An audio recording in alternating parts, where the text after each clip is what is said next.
everyone, and welcome to the November 6th Board of Trustees meeting. Can we please stand for the pledge? I pledge allegiance to the flag of the United States of America and to the republic for which it stands, one nation, under God, indivisible, with liberty and justice for all. Camille, will you please call the roll? Present. Present. Present. Present. Present, and we have no appointments today, and I don't see the Axelbaum family here to do the Tuckahoe Kids Table presentation, so we will go on to hear from Nick Zanzano from the History Committee. He's going to give us a little history on Parkway Oval. Thank you, Mayor Andino. Thanks, Nick. And trustees. Tonight we're going to do Parkway Oval's historical past. We'll pop up some photos.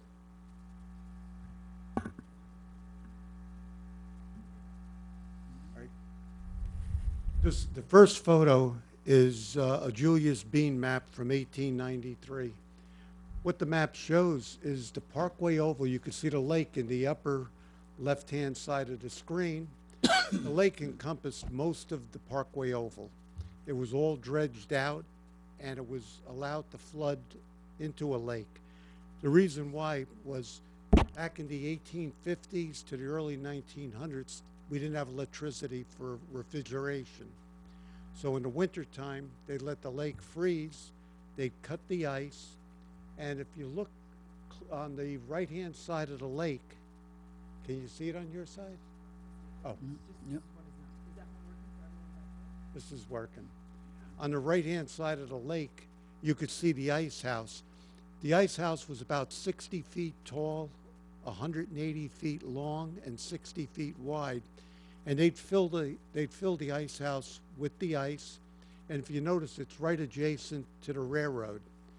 They would have the ice go to the second floor. When the trains would come, they'd let the ice slide into the trains. They were refrigerated, not refrigerated, they were insulated cars, and they would bring the ice to the Bronx, Manhattan, and it was used for people's ice boxes. And that was a good winter industry because the marble industry was kaput in the winter time. There wasn't anything going on, so the workers can switch and go over to the ice industry. Next photo. In 1899, we had a professional boxing match down in the Parkway Oval. The 1899 fight was a bantamweight fight. It was a world championship. And at that time, Tuckahoe's population was only about 1,000 people. We had 9,000 people come to see the fight. That's pretty amazing, 9 times the population. The fight had a purse of $10,000 back then, and it took 2 months to build the grandstands, and finally everybody got settled to see the fight. And oh, you can go to the next photo. The fight lasted 2 minutes and 30 seconds. People came from Europe. The two fighters, we had one American fighter, Terry McGovern, and Peddler Palmer came from England. So we had people from England that came to see this fight, all in Little Tuckahoe. Next photo. Okay, that's Peddler Palmer from England. Let's go to the next shot. Oh, before I talk about this one, boxing was very popular in Waverly Square and in Tuckahoe. Even before this fight, the reason why they had the fight, the professional fight down in Parkway Oval, was boxing was pretty popular, especially with the quarry workers.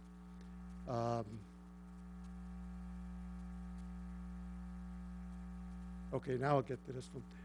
This is the Parkway Oval Lake. We've all been down there. There's all trees growing in the middle of the lake. it looks like one huge island in the middle. But those of us that lived here before urban renewal back in the 50s and 60s, the lake was beautiful. It was pristine. You could walk the shoreline. There were fishing was great. In the wintertime, you could see ice skating was very popular. We even had a silver skate champion that used to work out down in the Parkway Oval, and we had speed skaters and everything. So winters, everybody came from all over Eastchester to Tuckahoe's Parkway Oval.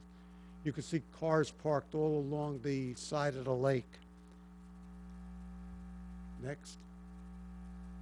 This is just another photo of how open the lake was with the ice skating. Here's our Parkway Oval field. And back then we had a team, it was a semi-pro team that played at the Parkway Oval, the Tuckahoe Robins. And they played at the Parkway Oval and they played around Westchester County. They were a championship team. Another interesting fact, we had a baseball great. His name was Satchel Paige. And he used to pitch down in the Parkway Oval. He played in the Negro League. He played in the minor leagues. And he also played in the major leagues and was he was a Hall of Famer in the Baseball Hall of Fame. The only person that beat him into the majors was Willie Mays, and then Satchel Paige made the major leagues. What was nice, in the Parkway Oval, we always had the fireworks starting in the 50s that was sponsored by the Tuckahoe Hose Company, and we've had attendances around 35,000 back then, which was pretty amazing. Next photo. This is a great photo. It shows the steam shovel. The person that's operating the steam shovel is Mayor White's father, Jack White. And back then we'd have the lake dredged about every 8 to 10 years to get rid of all the sediment and keep the lake clean, deep. So fishing was great and everything was well taken care of. Next. Yeah, this is just another photo showing the island out in the lake. That was the only area that we had trees growing. The rest of the lake was just wide open and beautiful. This is just another shot. Next. This is what I used to like down at the Parkway Oval. We had resident swans that would come there, and it was just so beautiful just to sit, picnic, maybe have the kids fish, and with the swans and the ducks, it was beautiful. And the only other thing I want to say was back in the 60s, the village recreation department sponsored camp down there, so all the kids can go down, do arts and crafts, fishing. We'd have a bonfire at night and cook hot dogs and hope we had a stick big enough that it didn't burn and fall into the fire. And that really concludes a little Tuckahoe past. That's really awesome. Thank you. Good job, Nick.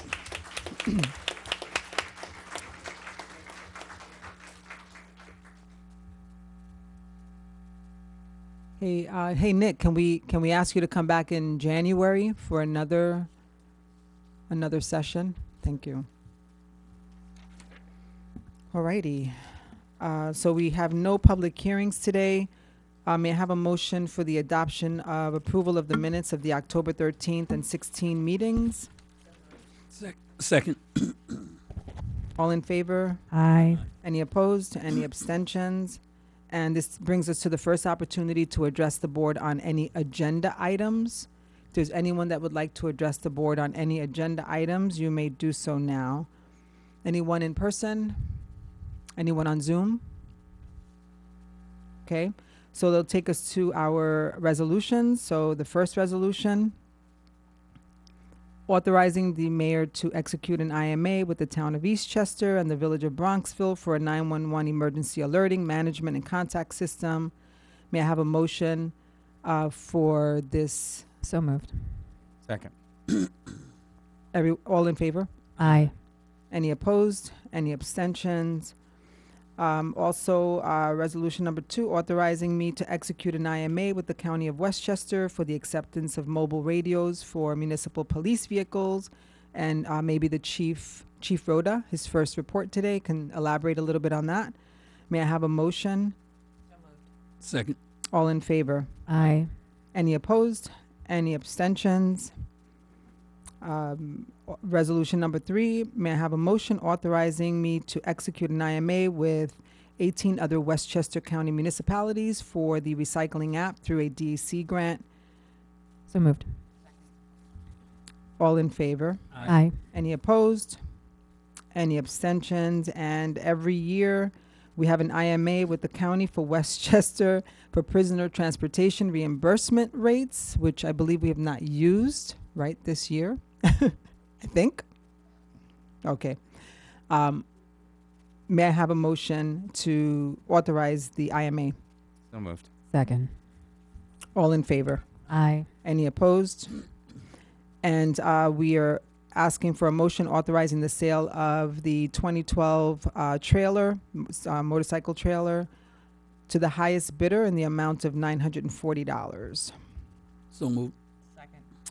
All in favor? Aye. Any opposed? Any abstentions? And number 6, I'm going to ask John Sullivan to give a little summary on the adoption of the New York State solar permit application.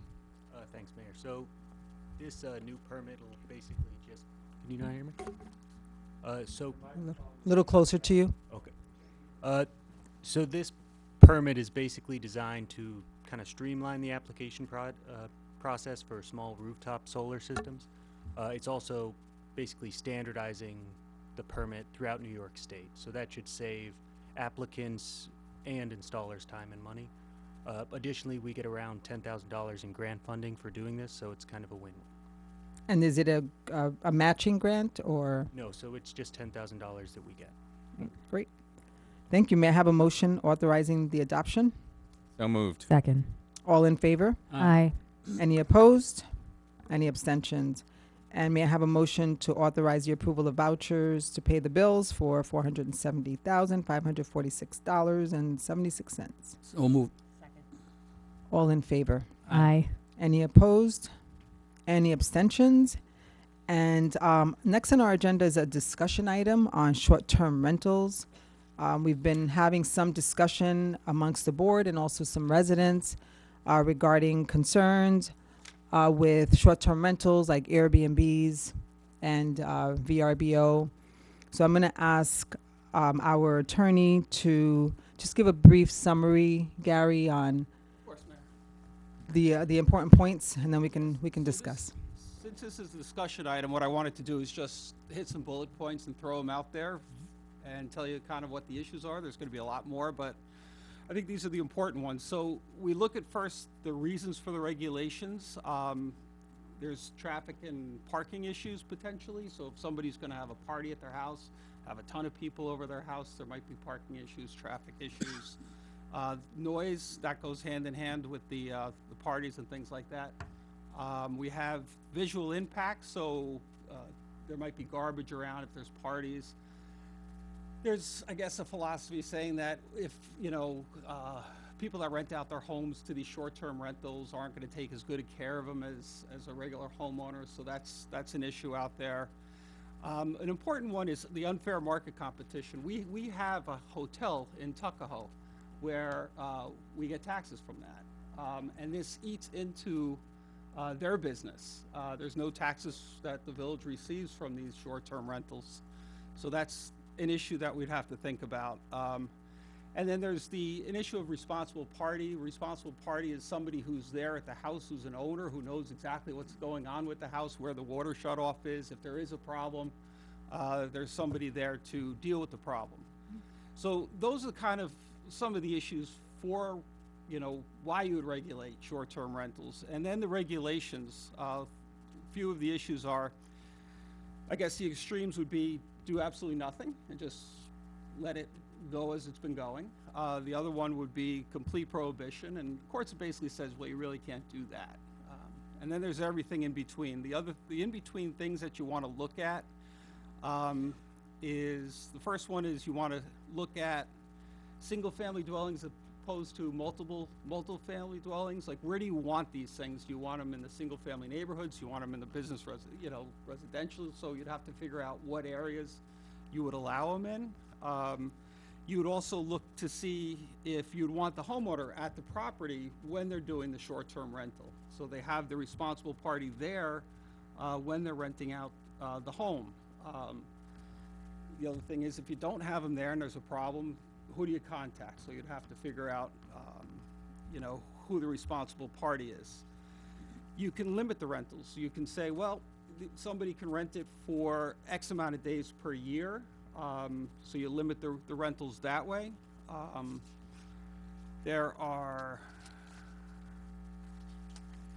The other one you could do is registration. So if you're going to do it, it's allowed, but you have to register. You have to say, when you're going to do it. You'd have to do who's the responsible party.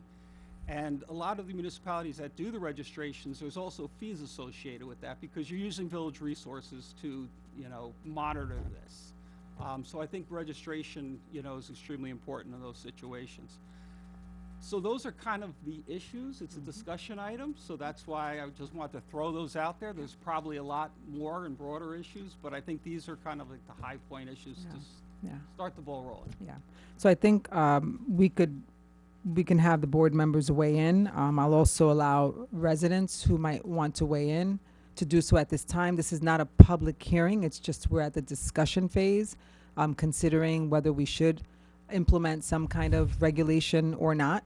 And if we do, what should be included? We have looked at some others. Which were the other ones that we looked at? We looked at New Paltz. New Paltz. Had a really good, I had spoken to their building department up there, and they because New Paltz is kind of a destination right now. They had certain zones you could do it in, certain zones you couldn't. They had registration coupled with registration. So they were on top of it. They were monitoring it. So they didn't alter their zoning laws. They just decided where in the zones they were allowed, right? Okay. That's correct. Okay. So I don't know if we want. I see somebody who wants to come up. So come on up. Everyone, Jeff Zuckerman, I Hi, live at Jeff. 24 Bronx Street. Gary did a great job. I think you caught a lot of the points. This is something pretty near and dear to my heart, so I have a couple of things. First, I think we should think about the fact that we actually have a hotel here in Tuckahoe. And I guess an argument could be made that every time somebody rents an Airbnb, they could have stayed at the Marriott. So it's just something to think about, and we do get taxes from the Marriott, and I don't know we'll be getting any taxes from these people. So it's just a thought, something to plug into your head that we actually have a hotel right here in town. I don't know what the percent you might ask on the rental. I mean, it could be 10%, 15%, could be something that we make some money if we allow these. I think it's tough to totally outlaw them. I mean, I've done a lot of reading on this. There's some cities that have done really stringent things, and federal appeals courts have upheld them. So, but they somehow worked out a compromise. The problem is, in allowing the things they allowed, most of the Airbnbs didn't show up. One of the most stringent was, having the host, first of all, be a resident of the community, not be someone who lives in Ossining, who happens to own a house here and just rents it out. The person should actually be a resident of the community, and that he should be on premises during the rental, as you brought up. That is something that a lot of people have been trying, and it's been tested, and it's worked.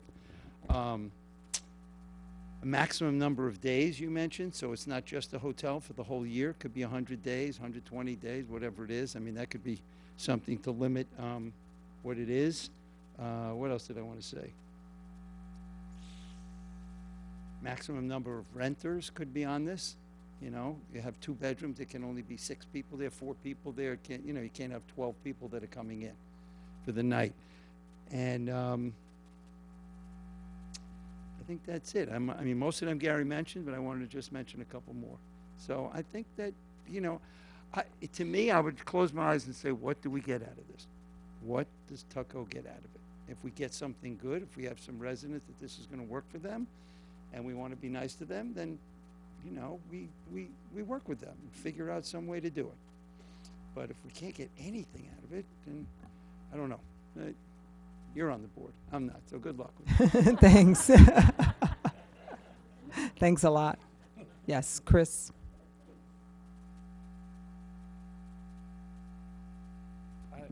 My name is Christy Giorgio, 50 Columbus Avenue. So a few of the things that Gary mentioned, I just want to say I would be in agreement with. One is the limiting of the days. I think I wouldn't go 120. I'd see if we could push it down to 60 or less.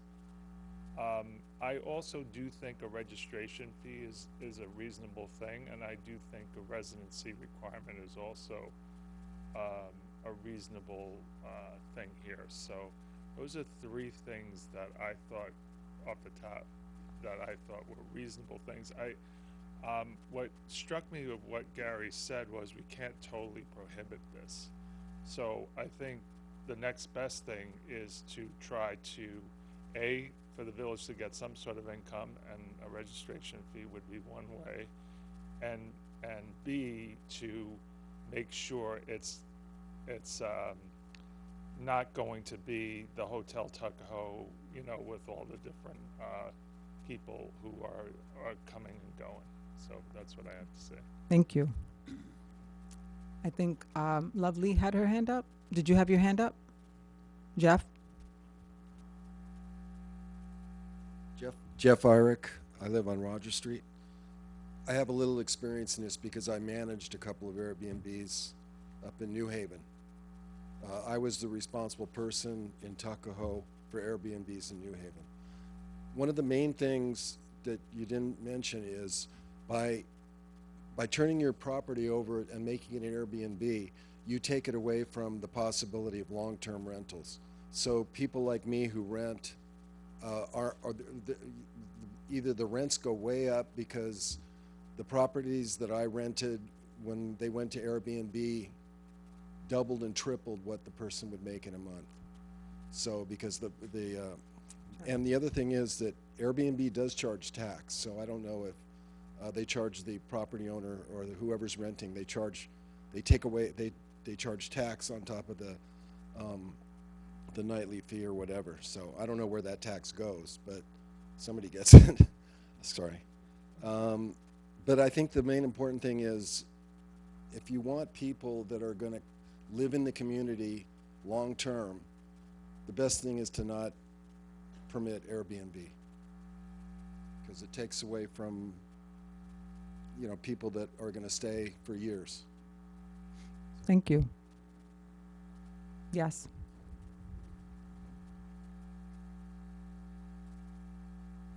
Anthony Fiore, Fiore, Midland Place, Tuckahoe. Would any of this come under zoning? You know, all of a sudden somebody will come in, I want to finish my basement and I want to add a little addition, you know, stuff like that. I think we had a few of those. So I just want to put that out there. Yeah. Yeah. That might give us an indication that there is an Airbnb coming. Yeah. Is there anyone else that would like to weigh in? Anyone in the audience? Anyone on Zoom? So I'll leave it up to the board now to begin discussion. If you guys would like to weigh in, would you like to start? Or, I mean, just so you look at me. So I'm going to preface my comments with I am neither kind of pro or against kind of the concept really of Airbnb, though the idea of affordable housing that's a compelling argument for controlling Airbnbs for me in terms of my beliefs about kind of good public policy in the village of Tuckahoe. But that is, I think, not prefaced, but balanced with a decision to enact more laws or more regulations. I believe needs to be taken with a very conservative air. Needs to be taken with caution. Kind of adding more laws and regulations onto the books should not be our kind of immediate kind of answer to problems. There are existing kind of laws and regulations on the books in Tuckahoe that address things like parking and garbage and noise and upkeep and such. And perhaps those existing laws and regulations should be considered first before adding to kind of our quote unquote rule book in Tuckahoe, because it does have long-term implications for the cost of doing business and the cost of living kind of in Tuckahoe. Now, it doesn't mean that I'm kind of for or against this, but I am very cautious about adding new regulations into the village of Tuckahoe. Yeah. You were, okay. Clearly, we can't just say you can't have Airbnbs, and I'm not sure that that's anybody's idea that's on the board. When it comes to regulations, I think at the minimum you should have them, because I think it's important to know where they are. The residents that live next door to somebody renting their house out, people that's not from the village and who knows parties and things that go on. And also, God forbid there is an incident, our local PD should know where this Airbnb is, what they're responding to. So I don't think we need to go crazy with the regulations, but I do think we should know at the very least, where they are, at the bare minimum. Trustee Gaccione, would you like to weigh in, or? Sure, yeah, thanks. I hadn't thought about the argument about how Airbnbs prohibit long-term renters, which I think is a really good argument, so I appreciate that point. And I think that nothing adds more to a village than vested residents. So if we are going to allow this, and it looks like we have to, I would want some sort of substantial annual permit fee, so the village is benefiting from this, and that we're able to kind of control the narrative with this. That's all I got. Yeah, okay, thank you. I appreciate the opportunity to have a discussion about this openly and kind of get feedback from the public before we start to craft anything. I have mixed feelings. I will be quite frank. My family uses Airbnbs because we have children and it's hard to get suites or adjoining rooms, and 4, 5, 6 people in a room becomes a little bit difficult. And we travel with an animal, and that's why some of the reasons why people might choose an Airbnb instead of a local hotel. With that being said, if I were living next to an Airbnb, I might be concerned about it. And I think that that's a reasonable concern. We don't know who the people are, and we really can't ask who the people are that are coming to stay at an Airbnb. So unlike in your neighborhood where you get to know your neighbors and you know who they are, this is another thing. This is a way that we would not exactly know who's coming and going. And so I do think that having at the very least a registry so that we know where Airbnbs are, we can speak with the owners, we can set a standard for expectations about how they are to be maintained, and how the quality of life should be well kept within the village. These are all things that I think I'd be comfortable with. I don't like to interfere with the free market whenever possible, but I also want to keep the quality of life here as spectacular as it is. So I think I'd be open to the idea of a registry, and then other conversations. Yeah, thank you. And we have discussed this at a couple of sessions. One thing that didn't come up that no one brought up is that there are some families who are struggling, and sometimes they use some of that. If they're away, they use some of their home or space in their home as an Airbnb as additional income, especially during difficult times. So that's another thing for us to consider. For me, one of the biggest issues was that I was getting some calls from residents who didn't want to call the police department. They didn't want to tell the neighbor who was quote unquote renting out their apartment or their home because they didn't want any conflicts. And they didn't want to be the one that's calling the police and quote unquote snitching. So there seems to be an issue. There were complaints about garbage being left and noise and all of those issues that Gary pointed out. But I think at the very least, we talked about the importance of making sure that we do have some kind of registration. And I'm the mayor, so I'm like, what does the village get out of this? And I don't think that we should have rentals. The hotel pays a tax. These rentals, we would not receive a tax. And I'm not sure, I like your point, Jeff, where you said they collect a tax. I'm not sure where it goes. So that's something for us to look into and consider. Is that a sales tax that goes to is it a state or a county tax? We don't know. Okay. Or both. Okay. So there are a number of things for us to consider as a board. We will take all of the feedback that we've gotten into consideration, and there are some people who sent in some feedback. Craft something. We'll have a public hearing so that you could weigh in again, so that we could try to craft something that makes sense for Tuckahoe.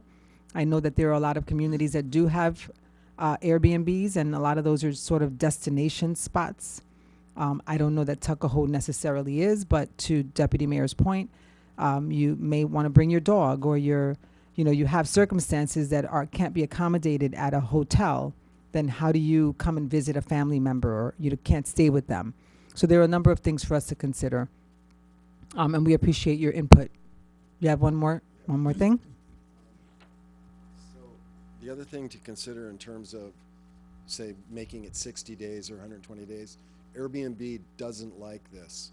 I can remember situations where we wanted to rent to this student for 3 months, and we just wanted to rent direct under the, just, okay, we'll go outside of Airbnb.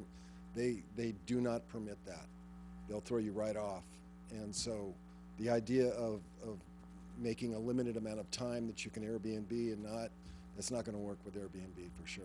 Okay. Thank you. One more? There's someone on Zoom? One more thought. Mm-hmm. And that is that I read that a number of cities that have done well with limiting the number have had significant fines for those who were supposed to register, didn't register, or they know there's a registry and somebody's driving by and sees it and, well, let's check with the clerk. Did they register? It's not there. Significant fines, and then they don't do it again. Okay. Thank you. There's someone on Zoom?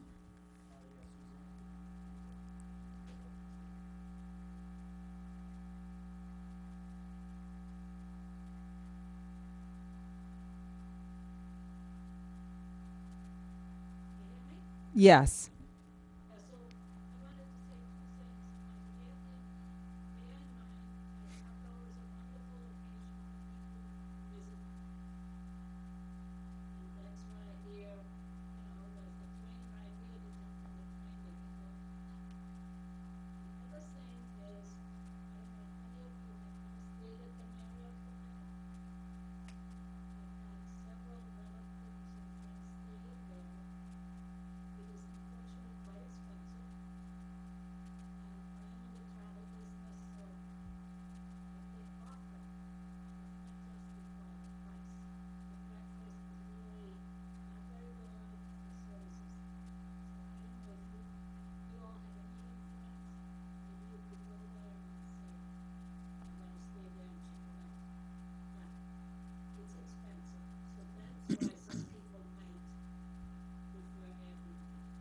Thank you.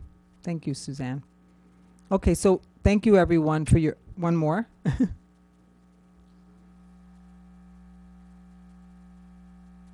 Hi, Peggy Gaudet, 21 Fairview Avenue in Tuckahoe. So I guess one of my thoughts or my concerns with it is that it's kind of a transient type of a thing. I haven't really done Airbnb, so I don't know if it's a week or a day or whatever. But given that there could be a lot of turnover of, somebody staying at a certain place, I guess from a safety standpoint, if there were to be something, a crime or something like that, how would our public safety, the police, et cetera, be able to kind of vet who was here at the time that something happened? So that's just a random thought. Thank you. Okay, so thank you everyone for your input. You will hear more from the board. So that's going to take us to departmental reports. And can we start with Chief Rhoda? This is Chief Larry Rhoda's first report as Chief of Police of Tuckahoe. So congratulations, Thank Chief. you, Mayor and the board. Good evening, everybody. First off, for the entire police department, I want to wish our deepest condolences to the White family for the loss of First Lady Alice White, who contributed so much to this village throughout many decades. So our condolences to the White family. Today we assisted with a motorcycle escort to her interment.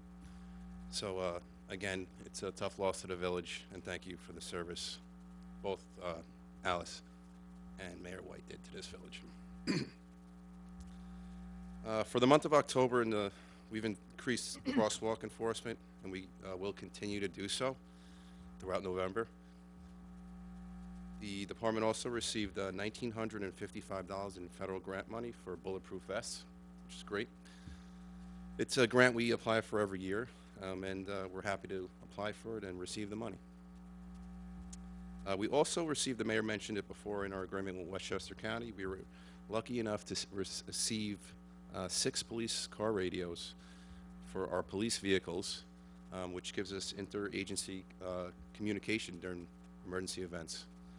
So that's a great intermunicipal agreement that we went into, and we'll be able to communicate effectively. Also, this past month, the police department received a 2023 AAA Silver Award, and we apply for this every year through AAA. And this year we won the Silver Award, and we won the Silver Award due to the traffic data that we submit on a monthly basis to them, also accident totals, and also traffic and crosswalk initiatives that we do throughout the year. So we're hoping for that gold, and when we do, Chief Costanza will be with me to take, because he'll be very happy for us. Okay. Also, as we know, we all changed the clocks back this past Saturday, so just a public safety awareness to change the batteries in your smoke alarms. This past week, we were able to send police officer Stephen McCann at no cost to the village to a 5-day training program for community policing initiatives. It was an excellent course. He had great feedback, and we look forward to sending other officers to it. So he brought back some great ideas, and we're going to put those ideas to work. Throughout the month of November, we're going to have increased DWI patrols and DWI traffic awareness throughout the holiday season. So every month I plan to give a crime tip of the month going forward, so you're going to have many crime tips. But this time of year brings out package thefts, and we've seen this throughout Westchester County year after year, and especially with the increase in the volume of Amazon boxes that like to accumulate on people's doorsteps. So in police world, deterrence is key. So do not leave your packages out longer than they have to be on your front doorstep. And also, we ask that you help out your neighbors or elderly. If your neighbors are away, please take the packages in or let them know you're going to do so. Amazon also has a new program for Amazon Dropbox. I know you see that when you click for delivery. You're like, no, I want to bring that home. But if you have an expensive item, it may be worth it to drop that at the Amazon Dropbox, and then you can pick it up accordingly at specific locations that are more secure. Okay, we ask everybody also to pay attention to, if you do have Ring or any other type of home video device, to pay attention to those. And if you see a strange incident occur or a person come up to the door and perhaps take a package, to alert us immediately. I'm just curious about the Dropbox. Is there like one here? No, so they have special, if you go on Amazon, when you click to check out. They have specific locations Okay. for Amazon hubs, they call them. Okay. You would go to that Right. Amazon hub and pick it up there, especially for a high-value item. Crime stats for October, we did see overall crime was down. We saw an increase in medical aided calls. So COVID is back, and there is a strain out there that is getting people sick, and we're seeing that. We also ask that if you do have COVID symptoms, when you do call 911, let them know it's possible COVID symptoms. We are still following code of protocol. We also saw a reduction in motor vehicle accidents, which is good. Gets us maybe next year for that AAA award up. And that's all I have for the board. I want to wish everyone in the village a happy, healthy Thanksgiving season, safe season, a healthy season, and please be safe. And if you notice anything suspicious throughout this holiday season, just please call us right away, and we're here to help. Thank you, Mayor and the board. Thank you, Chief. And I know the Chief, you also attended the Chiefs Conference. The Chiefs Conference. So he's hit the ground running. Oh, yes. He's gone to the Chiefs Conference and, just got a lot of good information. So yeah, just one final thing. I was lucky enough to attend the Chiefs International Association of Chiefs of Police conference, and it's chiefs throughout the country attend this. It was in San Diego, California this year. It was a phenomenal training experience. There's so many different programs out there. One of the programs that I brought back was to the mayor was 30/30 initiative, and it's an initiative by 2030 to increase diversity in law enforcement along with women in law enforcement. So it was a great training experience. We learned so many different things out there regarding technology and how police is changing in 2023. So it was a great experience. I was able to bring back a lot of ideas, and many of the chiefs throughout Westchester County won as well. So it was a good time. Nice. Good. Thank you. Thank you. Superintendent Frank DeMarco, DPW.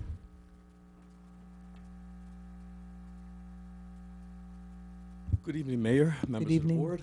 I want to congratulate Larry once again. Just want to talk about a couple things tonight. Leaf season 101 in Tuckahoe. I'm just going to briefly do the do's and don'ts of leaf season. Do leave your leaves at curbside, and please work with your neighbors to try to create one or two spots. There, parking is limited here in Tuckahoe, so I ask that you please work together with your residents to find locations where we could vacuum these leaves in a pile. Please put nothing else in that but leaves, no rocks, no stones, no limbs, so no one could get hurt as we're vacuuming these leaf piles. You could also place them in recyclable bags. You could also place them in open containers. And that's ways that you could place them out by your curbside. Do not, and I know you hear me say this every year, do not drive on leaf piles. You have a catalytic converter underneath the cars. They do get very hot. They get red at times. If leaves are dry, you do create a fire. It's not just a smart thing to do, so please do not drive on piles. Do not place leaves on catch basins. If it rains, rainwater needs a place to go. So if you're blocking the catch basins, we're going to have a problem. And if I don't mention the third, I know Anthony Laurie's going to stand up and smack me in the back of my head, but fire hydrants, please, please, please do not place leaves at fire hydrants. That's all I really have for leaf season. Number two, I know Con Edison is doing work on Grant, so just try to stay away from Grant. They're upgrading a lot of the gas mains in the area. They're loving Tuckahoe, especially after we pave a road, they come in and tear it up again. Never fails. So I know when they're coming in, they're always coming in after we pave a road. So just try to avoid Grant. It should be about a 6-week to 2-month process. And they're moving pretty quick. The same contractor that did Lake Avenue and Armour Villa is working on this project, and I know they worked pretty quick on it, so I'm assuming they'll do the same this time. Next DPW Day, October 21st, Saturday. I'm not going to mention the weather, how it was. It was so-so. But I want to stand up here and say, what my men said to me, and it made a lot of sense, is that this is how we work. Rain or shine, sleet or snow, we are out here representing the village. And they do that very well. I'm very proud of my department. Also, we had great entertainment. We had DJ there, jumping castle, face painting. We had magician. Couldn't think of it, but they were all great. They were all very captivating. Thank you to the vendors that came. Thank you to Elaine Provenzano, who did story time. She did an amazing job, and what I found pretty impressive is that the adults were more captivated than the children were. She got my attention as well. But also Donald Crosby with the Environmental Committee, and it was just a pleasure having everybody there. But you know, most importantly, it was a chance for DPW department to showcase what they do every single day for the village of Tuckahoe. And for that reason, I'm very proud of my department. And they should be proud of themselves. That day, we also made a presentation to a fellow worker who had just retired, Mike Allershaw, served the village of Tuckahoe for 30 years. And we presented him with a plaque for his total dedication for the 30 years of service as a sanitation laborer for the village of Tuckahoe. I know one more thing, and I just can't remember it, but it'll come to me. I'll Yeah, stand back. that's what happens to us. Yeah, it just happens. That's what happens to I'm very us. forgetful. Most importantly, I want to wish everybody a happy Thanksgiving and a safe Thanksgiving. Thank you, Frank. Thank you. Thank you. We have our library director, Swadish Pashnanda. Hi, Swadish. Good evening, Mayor, Board of Trustee, and the Tuckahoe community. Finally, the time is here. As all of us are waiting for the library, I think we started in 2017. So library is preparing for our renovation in the coming weeks. And so there are some schedule changes coming up. So our schedule for this week, Tuesday and Friday, we open 10:30 to 5:30. Wednesday, 10:30 to 5:30 instead of 8:30. Thursday, 1:30 to 5:30, and Saturday, 10 to 5. Friday, November 10th, we are closed for Veterans Day. And starting Wednesday, November 15th to Friday, November 15th to Friday, December 2nd, we are closed and we are getting ready to prepare, and the movers will be there, and we are packing up all the boxes.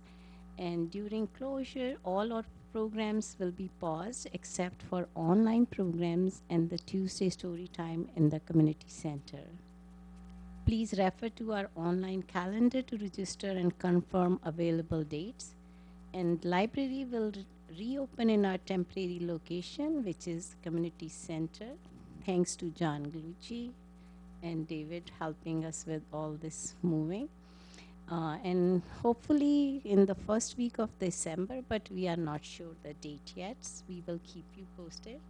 And thank you so much for your patience as we move through this exciting process. As we mentioned, so this, I don't have a big list of the programs, only few, so which we already planned. So Kids Craft Dreamcatcher, which was going to be on Tuesday, November 14 at 4 p.m. at the community center. And we don't want to disappoint our little kiddies, so we are going to do the baby time, which is going to be at the community center. And then we have some of our adult program regular, like meditation, online Tai Chi, gentle chair yoga, elder law seminar, which is going to be on Monday, November 13 at 2 p.m. So during this process, so library will not open for 2 weeks. So if you are placing a hold for a particular book, please pick up a location nearby, like Eastchester, Bronxville, or Yonkers instead of Tuckahoe. So it'll be closed beginning what day? November 15. And it'll open? So right now we said December 2nd we will be closed, and it depends. Like maybe we need one more week, beginning of December, to settle everything at the community center. Okay, so just for everyone, just call or, inquire Yes. before you show up. Yes, so we will be continuously sending up-to-date of newsletter, our website, and any question they can call us or email us anytime. Thank you. This is very exciting times. I know I know Nicole is very excited. We all are. We all are. That's nice. So Thank let's you. hope, and please come and visit the library before. Then you can compare old and new. Okay. Yeah. Thank you, Swadish. Thank you. Do you have anything, Camille? I bet I know. Taxes went out, she said. They're in the mail. They're due the end of the year. We need a mic over here. Resident parking stickers expire the end of November. So remember that. Okay. Do you have anything, Gary? Anything else? David? I don't have anything, but I'll Updates? talk for a quick second. You don't have to. It's not mandatory. Applause from the group. He just wants an applause. Make sure we applause after. I guess I'm gonna jump on Frank's leaf thing and one of my personal pet peeves. If you have a landscaper, them blowing the leaves into the street is not an effective way to get rid of them. You're not getting rid of the leaves, blowing them into the street or someone else's. They're just going to go in catch basins and they're just going to cause problems somewhere else. I see enough landscapers just driving around the village do that, and it's kind of frustrating. And second, just to kind of give a shout out to Swadish and her team and Elliot and Johnny. And there's a lot going on at the library right now and for the next month until we kind of get set up in the community center.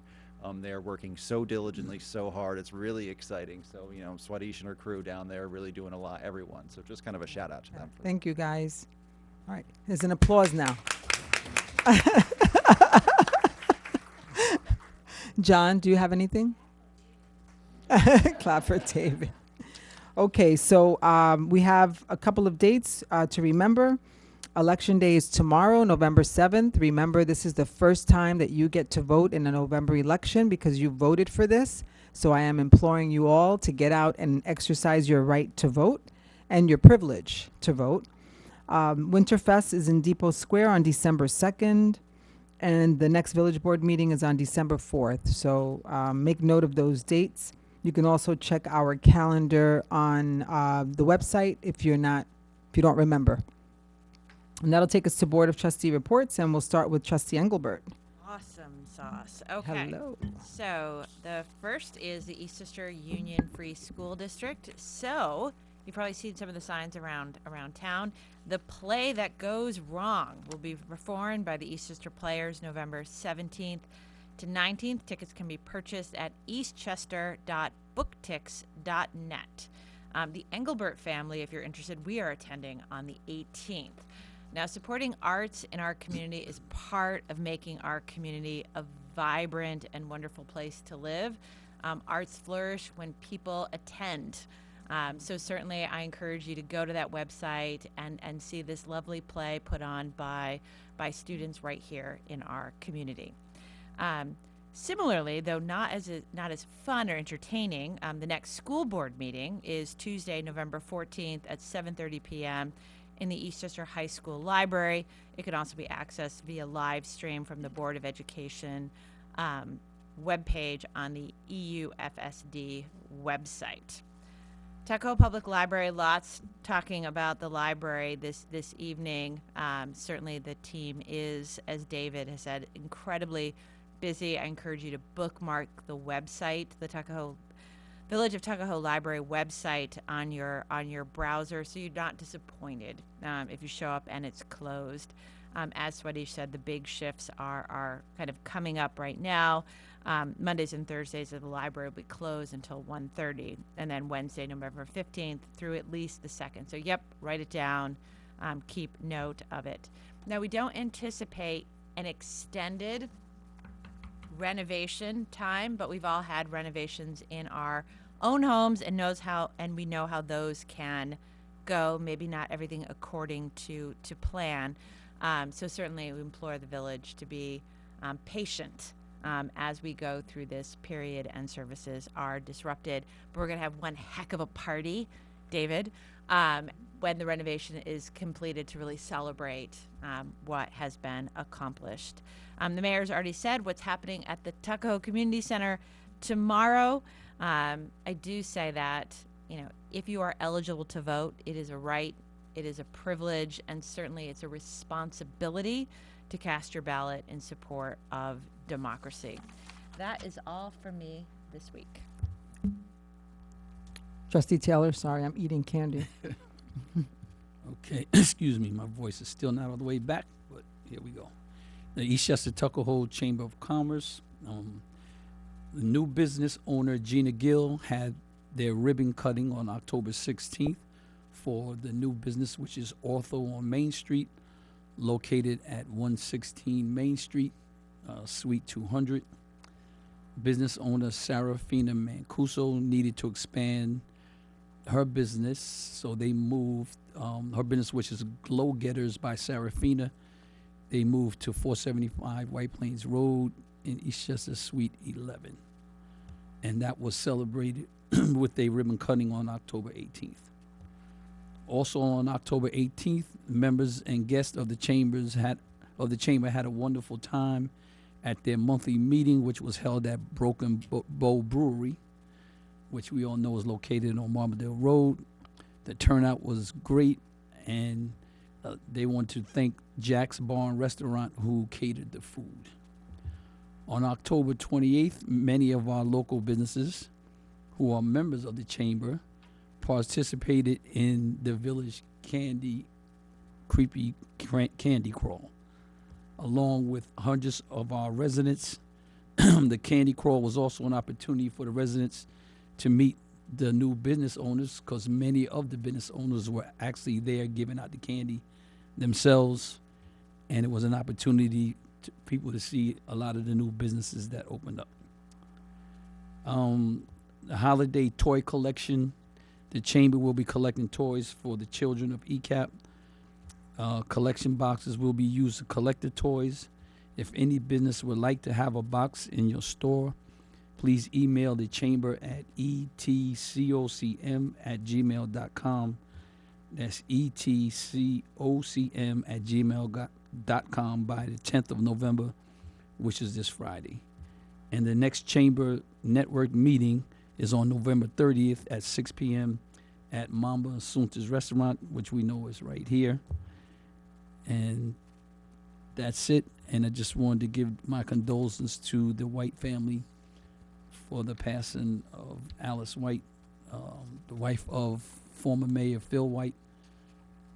And that family, for many, many years, had a lot of service for the village. Obviously the mayor, but his wife, with all of the volunteer things she done and the committee she served on. Thank you. Thank you. Trustee Gaccione. Thank you, Mayor. I'm going to jump around here just so I can caveat something that Trustee Taylor said.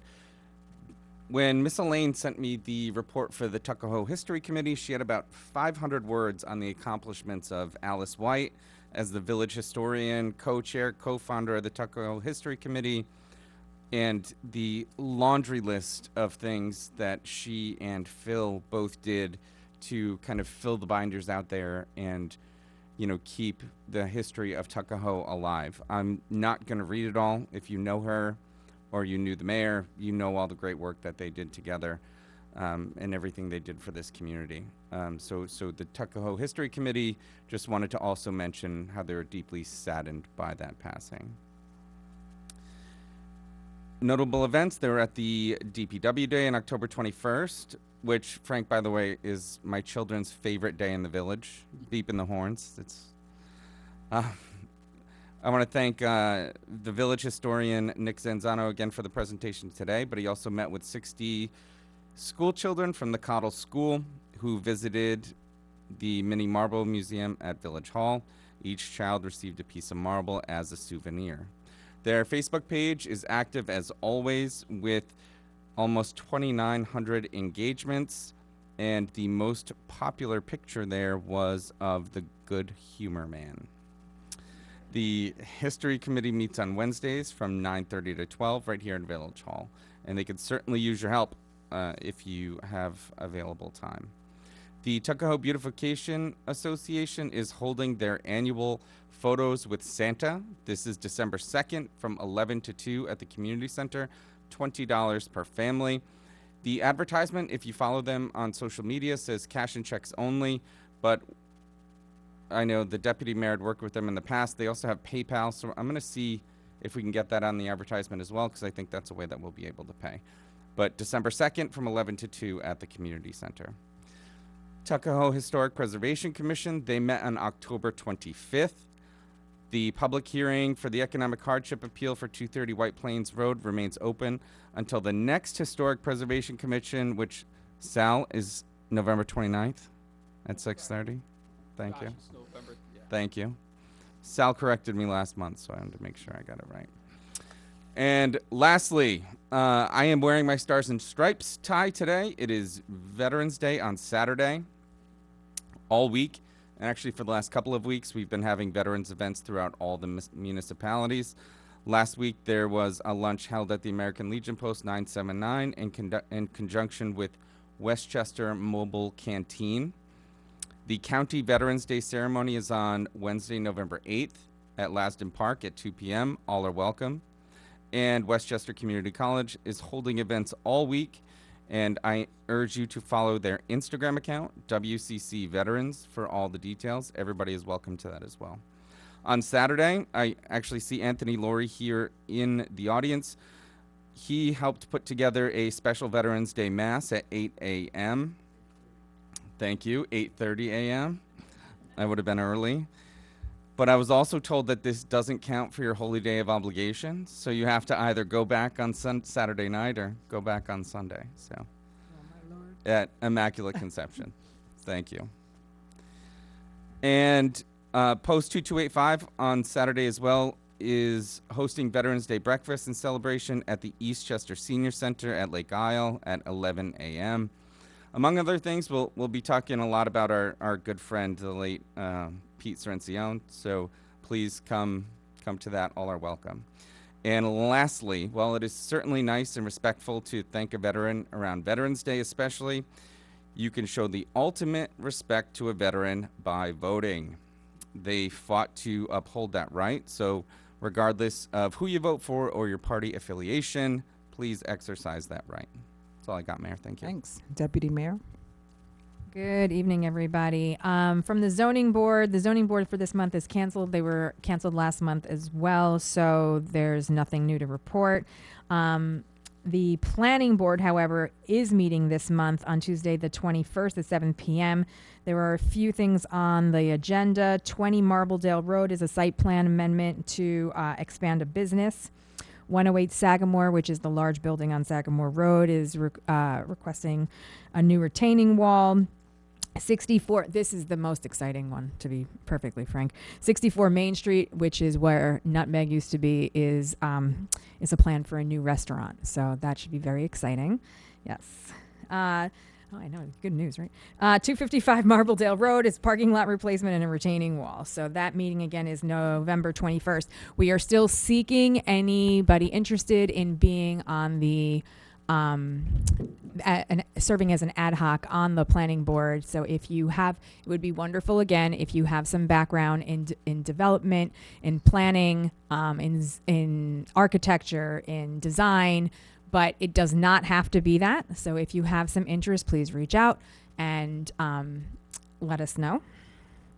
From the Tuckahoe Seniors, as with everybody else, the Tuckahoe Seniors would also like to extend their condolences to the White family and to the whole village. Alice White was a very active member of the seniors, the Tuckahoe Seniors. She was inducted to the Senior Citizen Hall of Fame.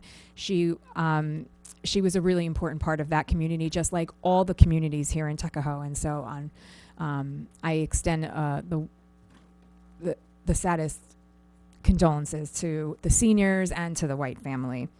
The seniors celebrated their Halloween lunch, complete with a visit from Chief Rhoda and members of the TPD on Tuesday. And they will be hosting their annual big holiday luncheon at Mulino's this year on December 14th. So anybody interested in signing up for that should speak to Lisa Jones. We celebrated the Creepy Candy Crawl last Saturday. It was a wonderful day. We had 80-degree weather. It was absolutely gorgeous out. I want to thank the dozens of volunteers for helping out, coming, delivering candy to my house, to Village Hall, to the event day of. We really cannot do this without you. We had 25 businesses participate this year. So just to give you, the Candy Crawl is wonderful and it's fun and it's great and oriented towards children. But it originated as a way to help businesses during the middle to end part of COVID. Businesses were struggling and they were asking us for ways to improve foot traffic on Main Street. And so together, I spoke with the mayor. We met with some of the board members of the Chamber of Commerce, and that's how the Candy Crawl was born. It started off with 6 businesses and has grown to 25, and I've already had 4 more reach out and say we want to participate next year. It was really nice to kind of see the fruit of our labor when I was watching a family walk down Main Street, and a daughter and a father were talking, and she said, "Oh, I didn't know there was a Pilates studio here in Tuckahoe." And so they had a whole conversation because he didn't know what Pilates was. But this is the point of the Candy Crawl. It's to get people, families out onto the street to see what's available. We've had a lot of new businesses open in the last 3 years. And so this is what the Candy Crawl is all about. So I just want to thank everybody. Again, I also want to thank the Juneteenth committee who turned out, the Tuckahoe Beautification Committee, the police department, DPW, EMS, and the fire department. Everybody came out and participated, and that's what really makes this such a wonderful event. I had somebody tell me that they counted about 1,300 people. I cannot confirm that, but I like that number, so we're going to go with it. But thank you I also want to say thank you to this board who has kind of worked with this vision that we had, and they show up, they come in costume, they really get into it, and that is really a testament to the leadership of the mayor. So thank you, everybody, and till next year. Thank you, Deputy Mayor. I would also like to extend my condolences to the White family. I attended the service at Westchester Funeral Home with the Deputy Mayor, and we were talking to Marge, the White's daughter, and she said, I said to her, I remember when I first met your mom, and we were talking, and I said, wow, Alice, I never see you not put together. She's always put together. And she said, there's no reason a woman should leave her house without lipstick. And I sort of hid because I had no lipstick on. So I said, I guess I take that as a hint. And she said, yeah, she's telling me all the time. So, our condolences to the White family. She was beloved in Tuckahoe, and everyone that I spoke to about Alice, they just talked about her works, her good works. So that's a great legacy to leave behind. A few updates. The comprehensive plan RFP ended on November 3rd, was it, David? That's Friday. We received 4 responses, and the board will review the proposals and then discuss how to move forward with the committee and move forward with the project. I just want to also congratulate Frank and DPW for their DPW day.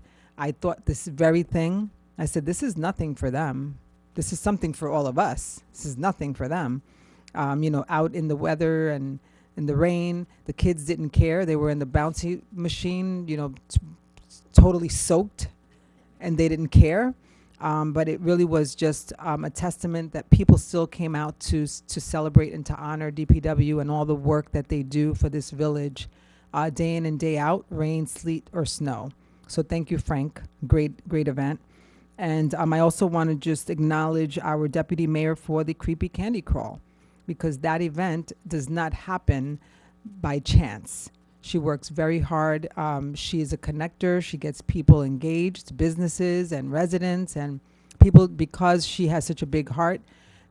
People just want to work with her and want to work and give to the village. So thank you to our deputy mayor for the hard work that she puts in to make sure that we are building community, that we're supporting our businesses, that we're finding opportunities to bridge the two so that people know there are some new businesses coming in, and encouraging the businesses over the years to really get involved and to participate as members of the community, not just to earn money, but to also give back. And we have so many businesses that give back so much. So a big thank you to our deputy mayor, and that deserves an applause. And I also want to acknowledge retired Chief John Costanzo's retirement dinner on Friday that we all attended. There was almost standing room only, it felt like. It was very packed. It was a beautiful event. We paid tribute to the chief. This board, along with our employees and our village administrator, really thought about what do we give somebody who's given so much to the community, who has meant so much to so many people. And so what I did, what any person who's confused about what to give them should do, I called him, said, what should we give you? And we talked about it a little bit, and he said, I love watches. And it seemed like a bit of a cliche, you give somebody a retirement watch, but he said he wanted one.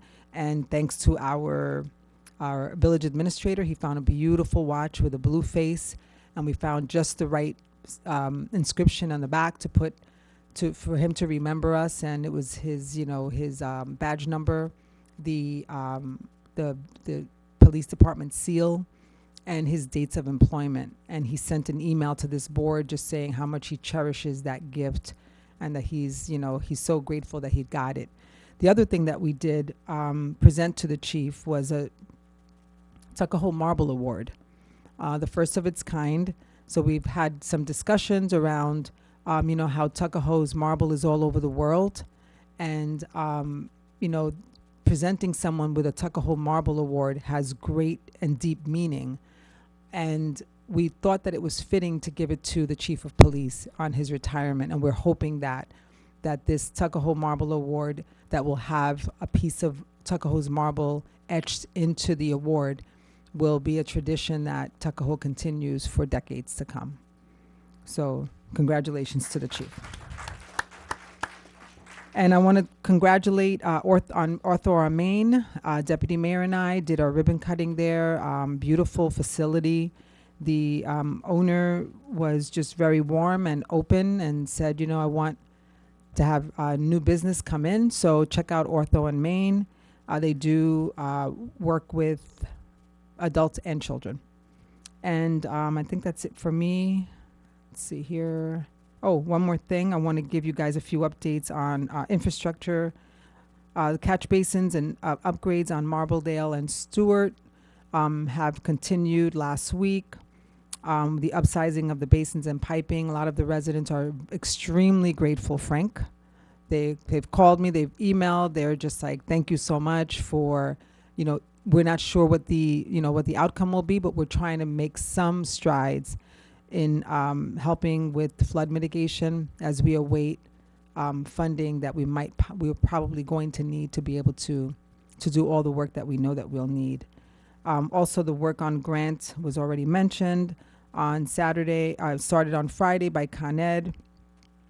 Just worth repeating, it's a full gas line replacement. People call and ask, what are they doing? So Con Ed is doing a full gas line replacement from Sagamore to Fairview. And then on Fisher, Sagamore, and Wallace, the paving has been completed. If you've noticed, I know that last week there were a few glitches with some residents with the work being done on Sagamore, and some people wound up getting their cars towed. I got a few phone calls from people. The signs that were put up for the work to be done, some of them were moved because they were put on cones, and so some of the residents moved them. So there were a few glitches, and we're just talking about and looking at how we make sure that we improve our communication so that people are fully aware and that there are no misunderstandings like that, because I know it could be a bit of a heartache to try to get your car out once it's towed. And I think that's it for, and the Riverview Bridge, the Bronx River Bridge, they're delivering the bridge, which is a prefab bridge, on November 9th. I heard from the county. They are planning on installing it on the 11th of November, and they're expecting for it to be open for us to go down the river and go around now and not have to go into the water on December 1st. So, fingers crossed. And that's it for me. And Trustee Taylor has just one more thing he wants to. The Eastchester Community Action Partnership Digital Equity Registry. They will be doing computer classes for seniors, which will begin on November 27th. Any senior interested in computer classes can contact ECAP at 914-337-7768. For Thanksgiving, the baskets will be distributed on 2 dates. The first one will be on the 15th of this month, and the second one will be on the 20th. And those baskets will go to the individuals that have registered with ECAP. And lastly, I want to congratulate Mike Galashaw and his family on his 30 years of sanitation service for sanitation, a sanitation laborer for 30 years. I did it for 8 years, and believe me, that is no small feat. Okay, like Frank said, you know, it was funny, the weather for DPW, it rained, it was a little cold, and then it got better. But that is what the DPW has to deal with every day they work. Rain, snow, 100 degrees, they're there. So congrats. Thank you. Thank you. And that brings us to the second opportunity to address the board. Yes? Anthony Laurie. Just a correction. Trustee Gaccioni forgot to tell you that at 11 o'clock there's a ceremony at the monument on Route 22. That's before breakfast, Josh, okay? You know where my head was. So the brunch is afterwards, okay? But he was worried about his toast, okay? I don't blame him. Is there, okay, did you have something? Okay. Is there anyone else? Okay. Lovely Billups High Street. My hat, I just want to take my hat off and all of us for Phil and Alice White, who are just pristine in my opinion. Regardless of political affiliation, they were Tuckahoe, and we are so happy to have had them, and I know that they are happy to be together now, and we appreciated every moment that they spent with us. The Whites were just something special. Second, I'm not sure, but do we still have the Tuckahoe Village meeting on the same night that there's the Tuckahoe School Board? I believe so. But that has absolutely disenfranchises taxpayers, and I am asking once more that someone look into that. Last meeting I had something I wanted to be here, and I wanted to be there. There is no reason with almost an average of 30 days in a month, that we can't figure out something that allows those of us who love Tuckahoe, who are very, very interested in our schooling, the schooling of our children, and also are paying taxes, reluctantly, no. But really, please, I'm asking you to look into that. I don't understand. It almost seems primitive to me that anybody would even think you could disenfranchise people like that. That you can't, that you're going to have a school board meeting and a village board meeting for people who are supporting and paying taxes here does not make sense. So I'm asking you to look at it once again. And finally, everybody knows how much I love Tuckahoe and how I look forward to the candy cane, iconic Main Street coming up for Christmas. But I also want to congratulate the DPW and the Beautification Committee on I think Tuckahoe is one of the most beautiful villages in the United States. I enjoy it. And I tell you, being a little senior now, I remember when they first put the benches out, I was walking down, I'd stop and sit at one. And then after a while, I'd sit at two. Now I sit at every single one of them and enjoy it and speak to people and wave. This is a great place. Thank you for your service, board, and good luck. Thank you.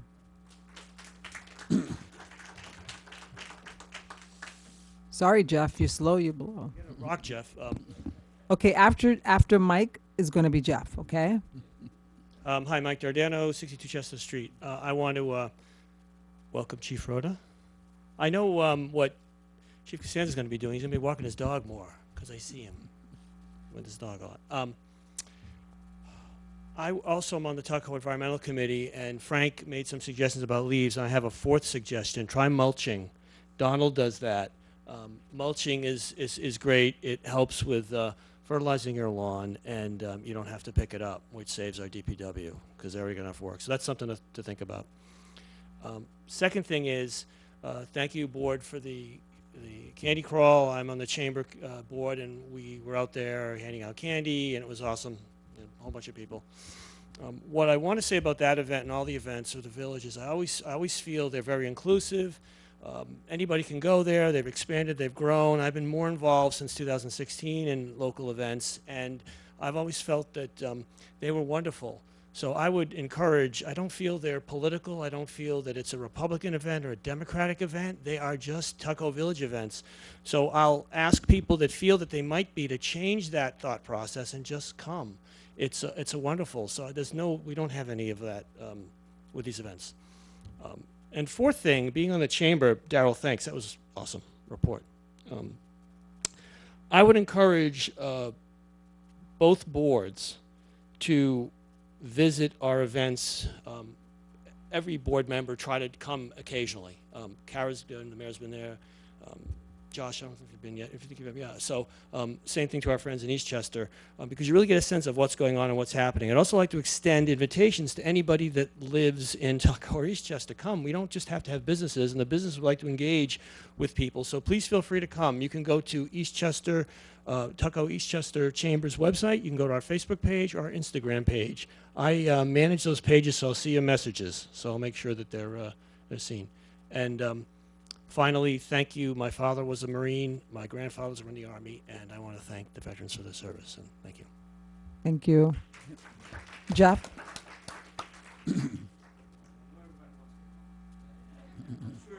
They want to go see the game. like They this. have a Jets game happening. Okay. After a meeting like this, I just want to say how unbelievably blessed we are to be in this village of Tuckahoe. Really. I mean, unbelievable. We got a new chief. He's going to be unbelievable. DPW. We just have a great place to live. And my wife, Claire Gorman, who's lived here many, many years. I always say this, I've only been here 27 years, so that I know it doesn't count for anything. But she sat up on that board for 4 years, and I will tell you that when she told me what she earned for it, I said, what? It can't be. It didn't, we could barely go to dinner with it. It was crazy, okay? So I want to thank you guys, okay? I feel blessed to have you. I appreciate all of you for all the great work you do for this community. So Thank you. thank you. Thank you, Camille. Thank you, all of you. I mean, Boy. Claire, Jeff is happy today. I like it. Anyone else would like to address the board on any agenda or non-agenda items? Is there anyone in person? Anyone else? Okay. On Zoom?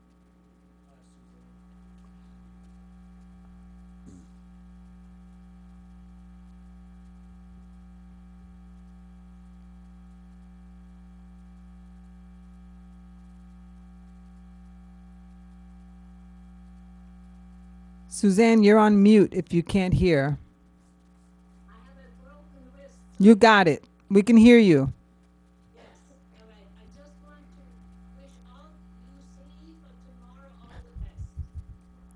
Thank you.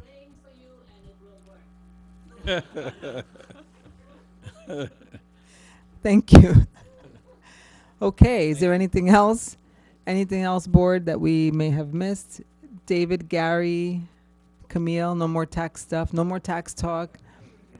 Okay, so that will adjourn our meetings. Remember, tomorrow is Election Day. We hope that you will go out and vote, and we will see you next month. Tuckahoe, good night.